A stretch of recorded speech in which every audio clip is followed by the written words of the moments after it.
Good afternoon, my name is Donato and welcome to another couch chat. Yes, I'm sitting on a couch, it's a chat, and it's quite a serious one this, because if I said to you Advil and running or exercise is not a good mix, you're going to have to watch all the way through, because unfortunately, as is always in lots of things, there's a lot of grifters, con men out there in this world trying to make a fast buck and promoting all sorts of products. So I'm going to talk about a number of products that I've seen over the past few weeks.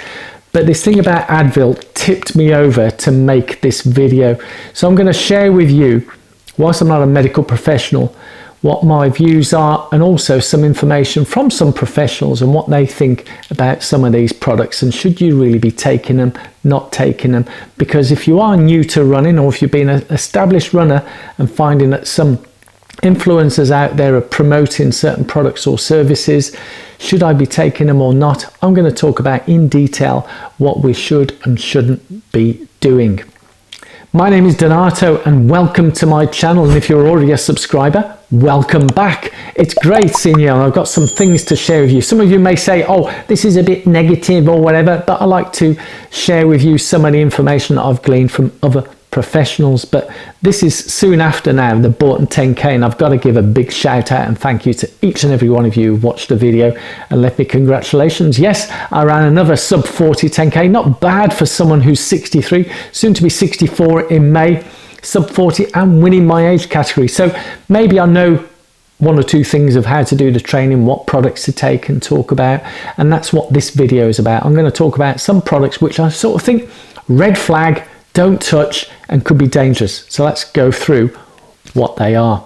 Yes, I've got some notes here, and I'm reading from some posts from some medical professionals and also some other influencers. And don't get me wrong, right? As the old saying goes, whilst all con men are salespeople, not all salespeople are con men. Yeah, so there are some good salespeople, there are some good influencers out there, but unfortunately there's a lot of, let's just say, dodgy people out there. So I'd like to clear the air with some of this, and I'm going to read something where allegedly Advil had reached out to this particular influencer, and this is what was said. So Advil reached out to me the other month to do a sponsored campaign. I laughed at how incredibly irresponsible this would be. Hell no.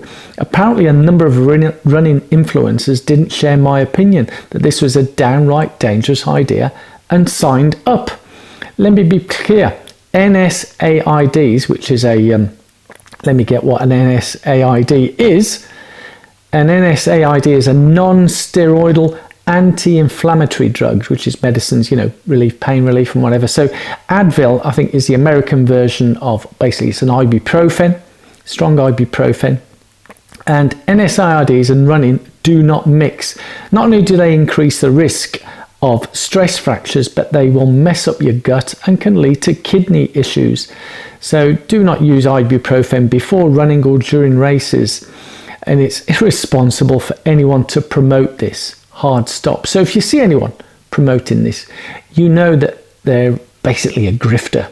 Yeah. And what I find quite intriguing is there are some people, even here on YouTube, who have started running businesses and selling products, and they're not nutritionists, and yet they're selling nutrition products. I just find that a bit, you know, flag, warning and all that. So I'm not promoting any of these products. There are other products that are being promoted, and I sort of raise a question, does it really do anything? So I'd love to hear from you in the comments below. Have you tried any of these products? Because I tend to go with listening to professionals, yeah, who know what they're talking about. And here's a book I prepared earlier, Good to Go. Yeah, now I've interviewed the author of this book, Christy Ashwandan, and she's a professional in her field, as well as being an ex-top athlete. She's also a professional scientist and one of the best science writers out there. And she's done a review of lots of products and services, and the majority she conclusively proven that it was inconclusive.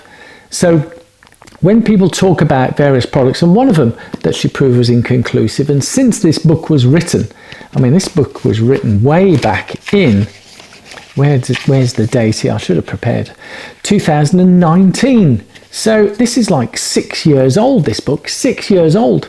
And at the time, ice chambers, cold plunges was the in thing. And she conclusively proved that it was inconclusive. Since then, it's now been proven that whilst there are benefits of ice baths and cryogenic type stuff for elite athletes in between events, let me put this book down, get this right, for elite athletes in between events, so you know when they're at the Olympics and they have heats and they need to recover ready for the next heat or the semi-final or final, it has very good short-term benefits for that. However, it's now been proven to have long-term detrimental effects if you're using it as recovery as part of your training. So if you're doing a cold plunge after a run, yeah, not a good idea. After a race, not a good idea. Unless you got another race literally a few days later or a week later. But then how many of us do that and they're racing all out every week? Because whilst it's good short term, long term it has lots of negative effects. At the time when I saw about these ice baths, I don't like it, and at the end of the day, people would critique me for saying I don't like it. Hey, we're all different. I like a hot bath. Turns out hot baths are good. Yeah, who knew? So there is a lot of BS out there, but some of the products that have come past, certainly in the past week, and some keep reoccurring, makes me wonder, is it really genuine? And that's why I need your help. Have you tried any of these products? I've got some notes here. So one of them, lactate blockers. Yeah, have any of you tried lactate blockers? As the product says, it's supposed to increase your lactate threshold, so you can't feel your lactate. Now, to me, that sounds fundamentally wrong. Yeah, the whole purpose of feeling lactate is to tell your body, hello, you've reached your limit. So if you're pushing your body beyond that limit, what's going to happen? Things are going to, dare I say, use the word discombobulate. Yeah, they're going to fall apart. Parts of your body will fall apart if you put in the lactate. That's just my common sense view. I'd love you to disprove me, prove it wrong, leave it in the comments, show me the science, show me the conclusive science, yeah? And I'll talk at the very end about whether science is conclusive or not.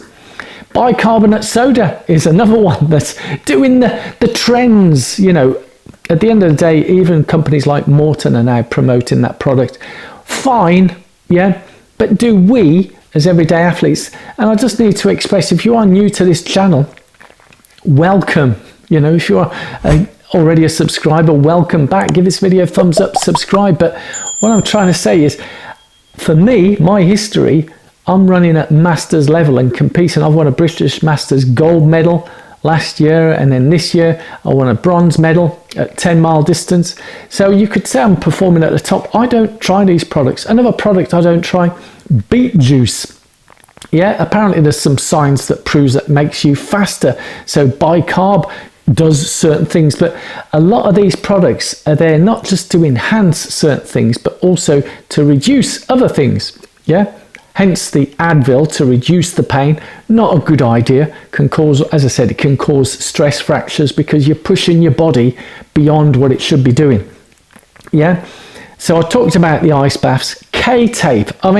K-tape, again, it was designed for elite athletes. They're coming to the final of the Olympics. They've been training for 4 years. It can help reduce some things for that particular one-off race. I don't think it should be used whilst training. If you need it whilst training, you shouldn't be training. The same as ibuprofen, Advil. If you need it to train, you should not be training. Sorry if I sound a bit of an old man. But the oldest one that really comes out and gets me, and again, this is going to upset some people, Lucozade. Come on now. For those of us who are as old as me, so I'll be coming up to 64 in May. I remember Lucozade. It was a product, AIDS Recovery it was called, and it was at every hospital bed. When people went to hospital, you'd see these bottles of Lucozade on the bedsides because it's a great form of glucose, sugar, energy, a bit like grapes were on everybody's hospital tables because grapes has a lot of sugar, natural sugar in there. Helps aid recovery. Some marketing genius then thought, well, why don't we market Lucozade as a drink whilst running? Now, I know some people say, well, yeah, fine, but has it taken it a bit over? Because when it comes to science, a general rule of thumb I use, yeah, which is also used by Christy Ashwandon, is there's two key things to look at when you look at the science or evidence, pseudoscience, the evidence base that people are telling you, oh, well, this product helps this, helps that. Yeah, fantastic. Is two things to look at. One is how many people were tested. Yeah, so unless you're testing in the tens of thousands, alarm flags, if it's just 6 or 20, a token number of people, or 100, that, Christy, just say, put my teeth back in. It's not conclusive enough. And the other one is the length of the tests. If it's just weeks or months, it's not enough time. So those two things, you need large numbers, long periods. Now, a lot of these products and companies don't have that time. Time is money. So they'll come up with the pseudoscience where they've done a handful of tests for a short period of time, and then they will use words that leads us to believe, or could, may, possibly. Those are words that should shout and scream out alarm bells. Grifting, con men, is it? I'm not saying it's conclusively con men and grifters, but it does lean that way. And as you know, here on this channel, we like to keep it real. Hence why you don't get any fluffy music in the background. It's just me, white background, white sofa. Yeah, you and me, keeping it real. And again, I don't say that at the beginning. Whilst we appreciate it is real and honest, I don't need to say that at the beginning, because that's how I am. That's me. And yeah, what can I say is, let me know in the comments below. I'd love to be proven wrong, and there's always going to be exceptions. In the same with races, when people go to run sub 40 10Ks and continually and persistently never get it, never reach those times. What is going on? For me, I ran another sub 40 last Sunday at Bourton 10K, and as I said in the beginning, thank you all so much for the positive comments and support. It really does help, because we like to get out the real, genuine stuff here on the tubes. So this is keeping it real. I'm not here being positive, negative. I'm just putting out facts. You take that how you want to take it. But if you are new or unsure of certain products, if there's any uncertainty, my general rule of thumb is don't try it. Or ask some friends, family, see how you find, and if there are people who show that they've improved their times and that through it, I would say, is it really the product or is it their training? I always believe it's the training. It's a bit like, is it the shoes or is it the training? I'd say it's the training. So I'd love to be proven wrong. Thank you so much for watching. Love to hear from you in the comments, and we do engage. This is an open dialogue, open conversation. Look forward to hearing from you. Yes. Bye. Woo.